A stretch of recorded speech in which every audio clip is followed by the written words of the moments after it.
Assalamualaikum warahmatullahi wabarakatuh, para sahabat-sahabat ternak dan budaya Makot BASF. Media kadang-kadang menjadi kering, kadang-kadang menjadi basah. Dan faktor-faktornya itu banyak sekali. Ya, diantaranya nanti kita bahas. Ikuti videonya sampai selesai, jangan di skip agar paham dalam budaya Makot BASF membuat basah dan membuat kering.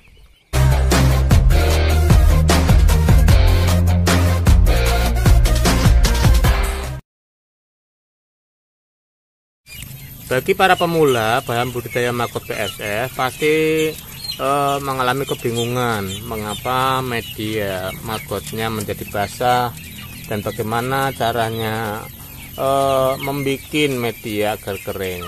Nah, tentunya banyak faktor di dalam mengapa dia menjadi basah dan mengapa dia menjadi kering.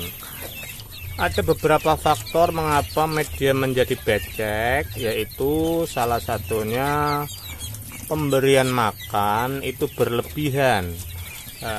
Pemberian makan magotnya itu berlebihan, padahal pemberian makan pakan magot itu mengandung banyak air. Jadi kalau misalkan berlebihan, misalkan dalam pemberian makan magot ini 2 hari 3 hari baru habis, itu biasanya akan mengakibatkan media magot menjadi basah. Nah, terus juga kalau misalkan kandungan airnya banyak, tidak digiling dulu, tentunya dia akan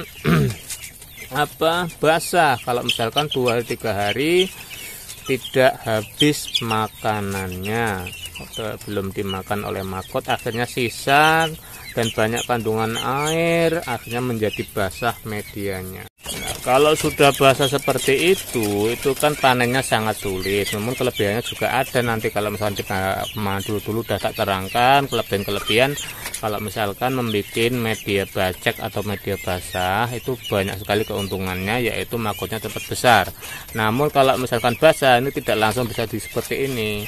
Kalau kering kan enak, bisa langsung kita kasih makan ke ayam-ayam kita. Faktor lain mengapa menjadi basah itu biasanya kalau misalkan di bawah kandang itu tertumpah kena air minum, seperti air minum di sana ini, itu misalkan kena air minum tumpah ke dalam biopon, medianya akan menjadi basah otomatis. Nah, untuk itu kita harus mengakali, apalagi kalau bebek itu kalau kita tidak teliti pasti banyak sekali yang tumpah yang akhirnya menjadi becek. Namun ya kelebihannya tadi menjadi ginuk-ginuk, menjadi besar-besar, magotnya cepat besar juga. Juga bisa kalau misalkan kena air hujan, misalkan anginnya kencang sekali, akhirnya masuk ke dalam biopon kita, juga akan mengakibatkan media magot kita akan menjadi becek. Nah, itu bisa diakali, seperti air minum yang tumpah, air hujan yang tumpah, itu juga bisa diakali. Padahal dalam budaya Makot BASF kalau misalkan ahli itu bisa membuat media cair, dengan tamu kita tidak menyarankan. Karena apa? Kalau belum bisa malah nanti banyak masalah yang timbul kalau memakai media cair.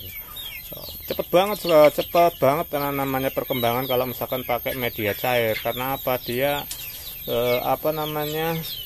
selalu makan dengan cairan. Jadi kalau orang ya kembung lah, tapi besar-besar sekali magotnya. Namun kita tidak menyarankan untuk media cair. Kalau media basah nggak masalah lah, ya kita bisa menangani atau minimal kita bisa memanennya, enak memanennya dengan cara-cara tertentu. Namun yang paling enak ya memanen dengan media kering. Nah, kalau ingin medianya tetap kering, ya kita harus tahu bagaimana faktor dan apa faktor-faktornya agar media kita tetap menjadi kering. Yang pertama yaitu pola makannya. Pola makannya itu harus kita atur, yaitu setiap hari yang penting cukup habis dan tidak sisa banyak. Nah, itu bisa kalau kita mengatur dengan seperti itu, nantinya medianya menjadi kering dan enak untuk memanennya. Dan juga pakanannya kita harus tahu juga. Kalau misalkan di bawah kolong kandang itu biasanya banyak kohenya, namun kalau misalkan tidak di bioponya tidak di bawah kolong kandang itu tidak ada kohenya. Nah, kohe ini juga bisa membuat media menjadi kering, remah. Kotoran hewan entah apa, terserah, kotoran ayam, kotoran bebek, kotoran burung puyuh, kotoran sapi, terserah. Nah, itu akan menjadi misalkan menjadi kering, misalkan makanannya kita yang kita pakai basah, kita campur, perbandingannya terserah. Misalkan yang jelas kalau yang basah ya kita kurangilah kandungan airnya, kita peres agar menjadi kering. Nah, kalau misalkan seperti itu, kita pola makan bisa, terus airnya yang mengandung banyak air, pakannya makot itu kita kurangi, terus ada kohenya, insya Allah ya media teman-teman akan menjadi remah dan kering, tidak basah. Saran saya bagi para pemula itu bikinlah media kering saja.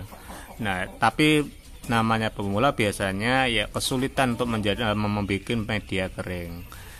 Yang perlu dilakukan satu itu, kalau misalkan makanannya dari sayuran, sisa sayuran, buah-buahan itu dicacah kalau misalkan punya mesin cacah. Kalau belum ya minimal kita cacah dengan cara manual lah, selembut-lembut mungkin atau sekecil-kecil mungkin. Terus pola makan diatur, yang penting 1 hari habis. Iya, kemarin sudah banyak yang saya bahas bagaimana cara pemberian makannya, dan juga yang perlu dilakukan adalah pembersihan kasgot secara rutin. Agar apa? Agar media tidak terlalu tebal. Nah, itu dilakukan. Terus kalau misalkan ada kotoran, kita campur dengan kotoran. Kalau misalkan mengandung air, ya dikurangi kandungan airnya agar media menjadi kering. Nah, agar teman-teman yang bagi pemula tidak kebingungan kalau misalkan nantinya medianya menjadi basah, akhirnya ya namanya pemula kadang masih jijik dan lain sebagainya, berurusan dengan namanya makot yang menurut dia itu asing. Nah, jadi kita harus teliti untuk membuat media kita menjadi kering atau membuat media kita menjadi basah. Kelebihan-kelebihannya, kalau media kering itu enak untuk memanennya, namun perkembangannya kurang daripada media basah. Kalau media basah lebih cepat besar daripada media kering, namun panennya agak sulit, butuh cara-cara tertentu, tidak seperti media kering. Oke, mungkin itu saja, mudah-mudahan bermanfaat. Sekian, wassalamualaikum warahmatullahi wabarakatuh.